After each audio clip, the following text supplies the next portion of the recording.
The ink moved on its own. Dr. Samir Bashir froze, his breath catching in his throat. The ancient papyrus on his desk, fragile as dust, trembled slightly. The black hieroglyphs he had carefully brushed free of centuries of sand began to shift, rearranging themselves before his eyes. The candlelight flickered. The ink spread like living veins, curling into unfamiliar symbols, ones that should not exist. Then, a single word formed in flawless Medu Netjer, the language of the gods. Awaken. A sudden gust of wind blasted through the excavation tent, snuffing out the flames. And beneath the desert sands, something stirred. Dr. Samir Bashir stumbled back, heart pounding. The ink on the papyrus continued to shift, twisting into new hieroglyphs, symbols he had never seen before. His mind raced. This was impossible. Ancient ink did not move. Words did not rewrite themselves. The wind howled again, and the tent flaps ripped open, revealing the darkened ruins beyond. His team, 10 of Egypt's finest archaeologists, was still at the main dig site, several meters away. They had no idea what was happening here. Samir grabbed his field lantern, his fingers trembling as he traced the last word now burned onto the parchment. Beneath, a rumbling sound echoed from deep below the sand. Samir's breath caught. The dig site was an abandoned temple, one buried for over 4,000 years, sealed under layers of collapsed stone. If something was beneath, it had never been touched by modern hands. He snatched his radio. Mira. Get everyone back to the chamber now. Static. Then a voice crackled through. But it wasn't Amira's. You should not have read the words. The voice was deep layered, as if many voices spoke at once. Samir's blood turned to ice. The papyrus burst into flames. And in the distance, from within the buried temple, a stone door rumbled open. Samir's instincts screamed at him to run. But his feet were rooted to the sand. His eyes locked on the burning papyrus. The flames consumed it unnaturally fast, yet no smoke rose from the ashes, just a thin, twisting strand of black mist that coiled through the air and slithered toward the open temple ruins. Then came the sound, a deep hollow exhale, like something that had just woken up. Samir turned and bolted toward the dig site, gripping his lantern like a lifeline. The ruins were eerily silent, except for the whispering wind curling around the toppled pillars of an ancient temple never before recorded in any historical text. His team, Amira, Farouk, and the rest were still inside, exploring the newly uncovered main chamber. He had to warn them. He reached the temple entrance, stepping into the gloom just as a loud boom shook the earth.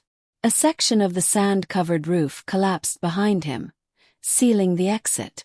Mira. He called, his voice echoing through the vast chamber. No response.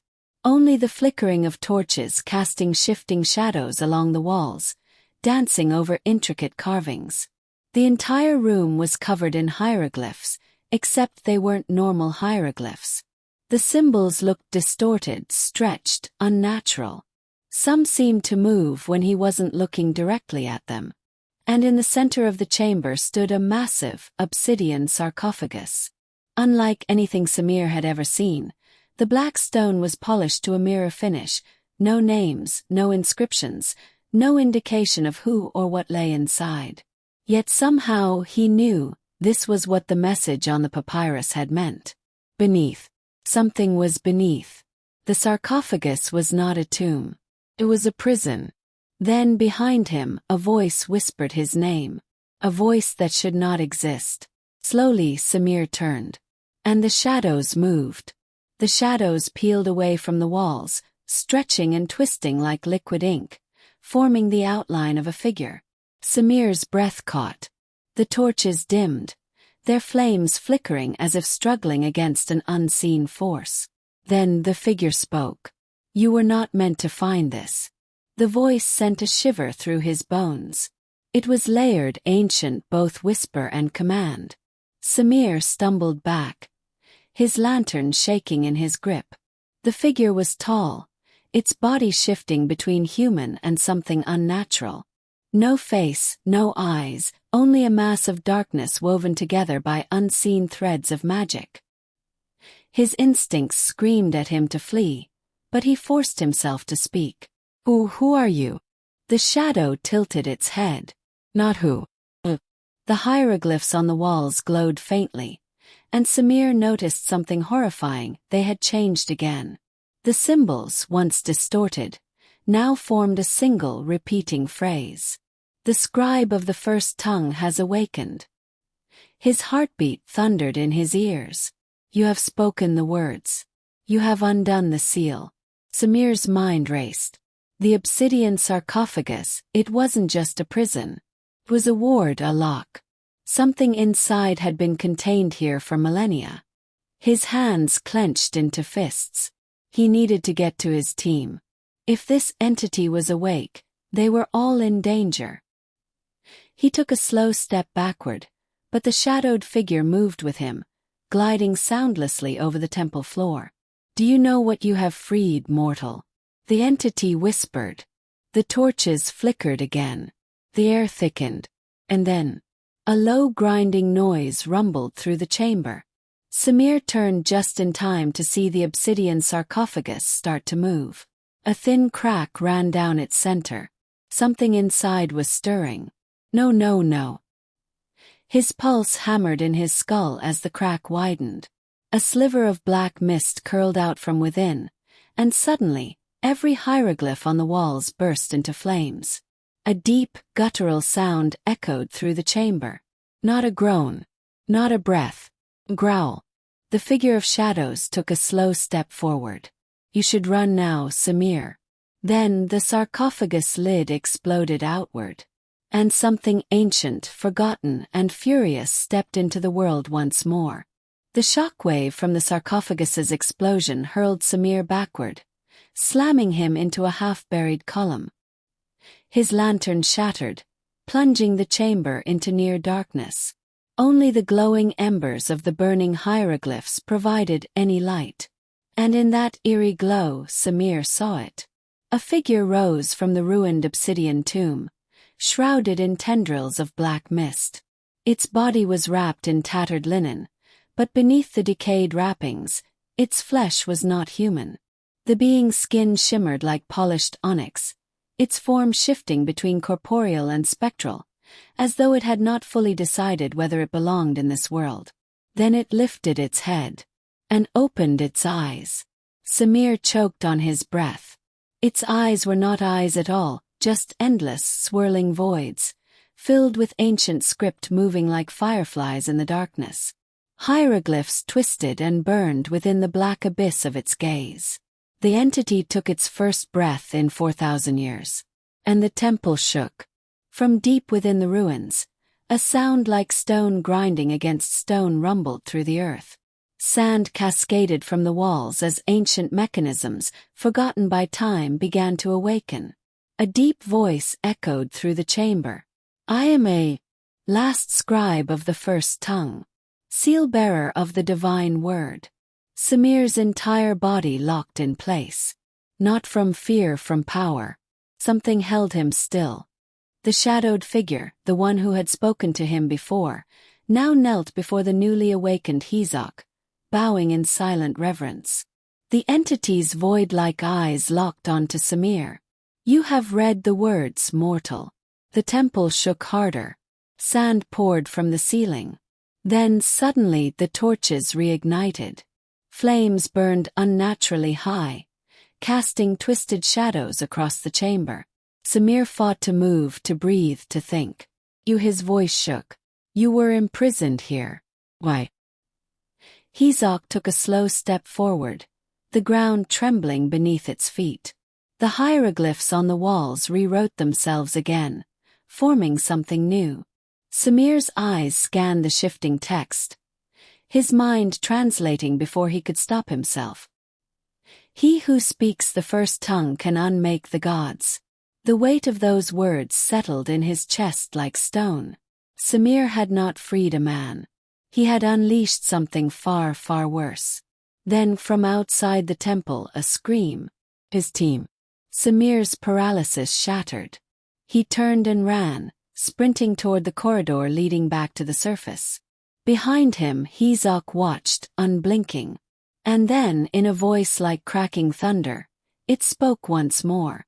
The world has forgotten the first tongue. The chamber quaked violently, as if the temple itself was rebelling against its presence. It is time they remember. And with a flick of its hand, the ruins began to rise from the sand. Samir sprinted through the collapsing ruins, his mind screaming at him to wake up, to believe this was all some heat-induced nightmare. But the reality pressed in from every direction, the shifting hieroglyphs, the burning script in the air, the thing that had just risen from the sarcophagus. He reached the entrance tunnel, only to find it gone. The sand that had collapsed the passage before was now solid stone, reshaped into a new wall covered in freshly carved hieroglyphs. Mo, mo, mo. A deep vibration pulsed through the air. Samir turned back toward the main chamber, his breath coming in short gasps. Hizak was walking toward him, but not as a man, not even as a being. He moved like the desert itself, his form shifting between solid and liquid, his arms trailing into tendrils of black mist that touched the very walls and rewrote them. Samir's pulse pounded as the hieroglyphs on the walls rewrote themselves yet again. This time the message was simple. Knowledge given. Knowledge taken. Samir didn't understand, but he felt it. A pressure in his skull. A heat in his temples. Memories, ones that weren't his, forced their way into his mind. He saw men bowing before the Black Pyramid, their tongues burned away so they could never speak what they had heard. He saw scribes carving glyphs with bleeding fingers, recording knowledge they dared not understand. And then he saw the gods, not as statues, not as myths, as terrified prisoners. The gods of Egypt, the ones he had studied all his life, had not been rulers. They had been hunted by the first tongue, by a power that could strip their divinity with a single word. Hizak was not just a scribe, he was an executioner. Samir fell to his knees, gasping. The knowledge poured into his brain like molten gold, burning through his mind. He felt names vanishing, truths rewriting themselves, entire centuries collapsing into the void. This was why Hizak had been sealed away.